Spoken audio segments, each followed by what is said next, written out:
Hola, buenos días. Mi nombre es Aileen Concepción Yáñez Luna. Hoy hablaré sobre los huesos del cráneo. El papel de la cabeza humana no se limita solo a la protección del cerebro, sino que también es el lugar donde se residen la mayoría de nuestros sentidos y la que nos da la personalidad individual.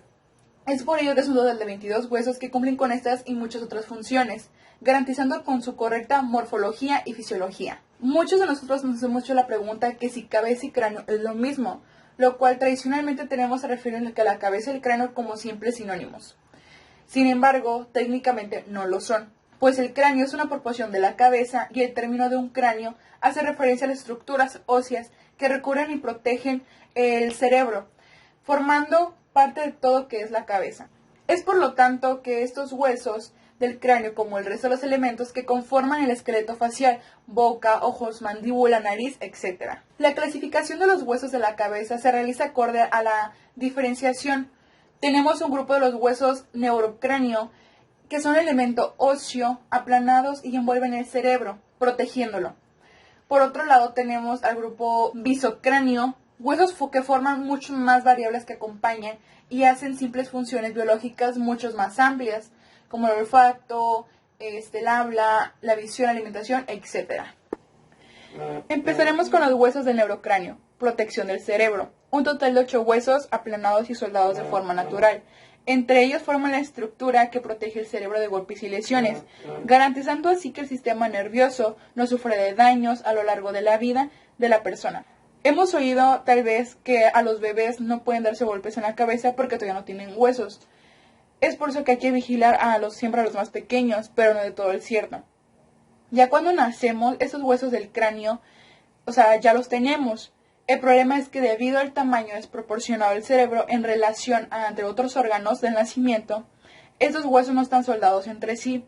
A medida que avanza la infancia, estos huecos del cerebro están desapareciendo y conformándose hacia una estructura compacta. En primero tenemos el hueso frontal. El hueso frontal es aquel que se localiza en la frente. Empieza justo encima de las cuencas de los ojos y termina en la parte superior de la frente, siendo así el nexo de conexión entre los huesos del cráneo y el viscerocráneo. La principal función del hueso frontal, además de formar la frente, es proteger los lóbulos frontales del cerebro, que están situados justo detrás de este hueso. Los siguientes son los dos huesos temporales. Estos dos huesos están situados en los laterales, uno de cada lado de la cabeza.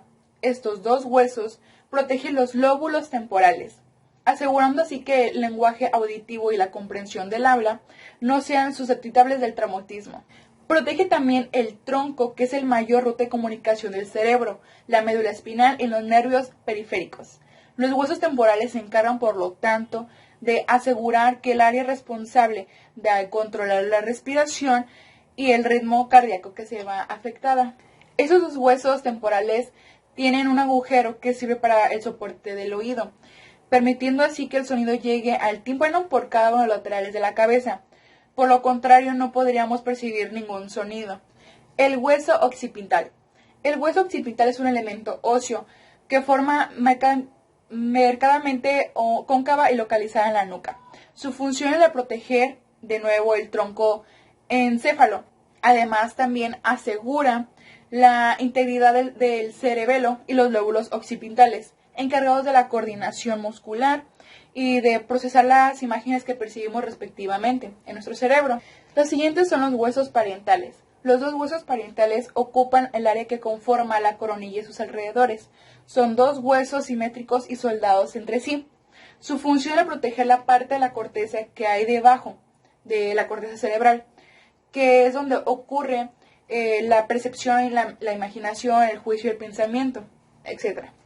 Del mismo modo se garantiza la integridad de los lóbulos parietales y los órganos subticales que tiene debajo. Esos lóbulos parietales se encargan de regular el estado de ánimo y de procesar los estímulos sensoriales. El siguiente son los huesos etemoides. El hueso etemoide es un grupo que no está disponible de una forma aplanada, sino su morfología es rugosa y con cavidades. No se trata de un hueso externo, pues está localizado en la parte interna de la cara, detrás de la nariz.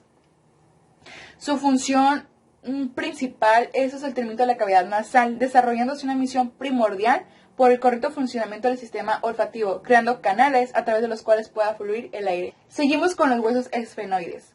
El hueso esfenoide podría considerarse como la piedra angular de la base del cráneo, pues el que permite situarnos en la porción medial de la base del cráneo, que otros elementos óseos del cráneo quedan unidos entre ellos.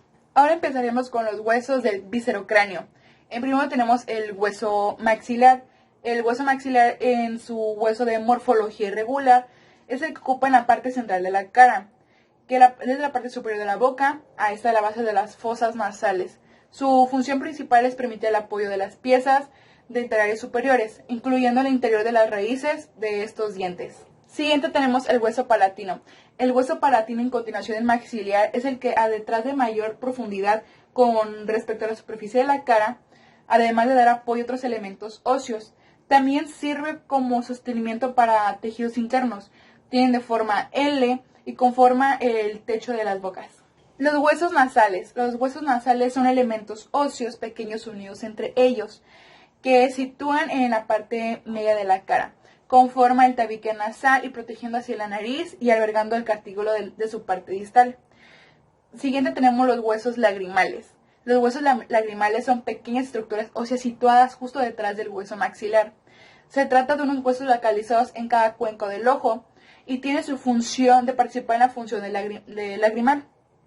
Es decir, proporcionar una vía en la que la lágrima del ojo sea conducida por la cavidad nasal. El hueso vomer. El hueso vomer es un hueso situado detrás del maxilar, justo debajo de la nariz, y que consiste en una fina lámina vertical que colabora la formación del tabique nasal. Sigue la concha nasal inferior. La concha nasal inferior o corneta inferior es una estructura ósea situada justo detrás de las fosas nasales. Su consistencia esponjosa permite un soporte a tejidos recubiertos de la mucosa nasal y de vasos sanguíneos, y a la vez permite la entrada de constante aire a la cavidad nasal. El hueso cigomático tiene una forma romboidal que se sitúa en la parte inferior lateral de la cuenca oculares, conformando así los pómulos. Es un punto de inserción por varios músculos faciales responsables de la masticación y también participa en el sostenimiento de los ojos. La mandíbula. La mandíbula es el único hueso de la cabeza dotada de movilidad. Consta de una base de dos ramas mandibulares y unidas al hueso temporal por una fijación. Además de ser la base de la dentadura inferior, la mandíbula hace posible funciones básicas de nuestro organismo, como el habla y la masticación. Ahora les hablaré sobre los tres huesecillos del oído, que forman parte del viscerocráneo. Merecen una pequeña mención, pues no cumplen con las propiedades de los huesos anteriormente, porque no sirven de apoyo en las estructuras ni proteger de otras. Al contrario, merecen ser protegidos, ya que son los más pequeños del cuerpo humano.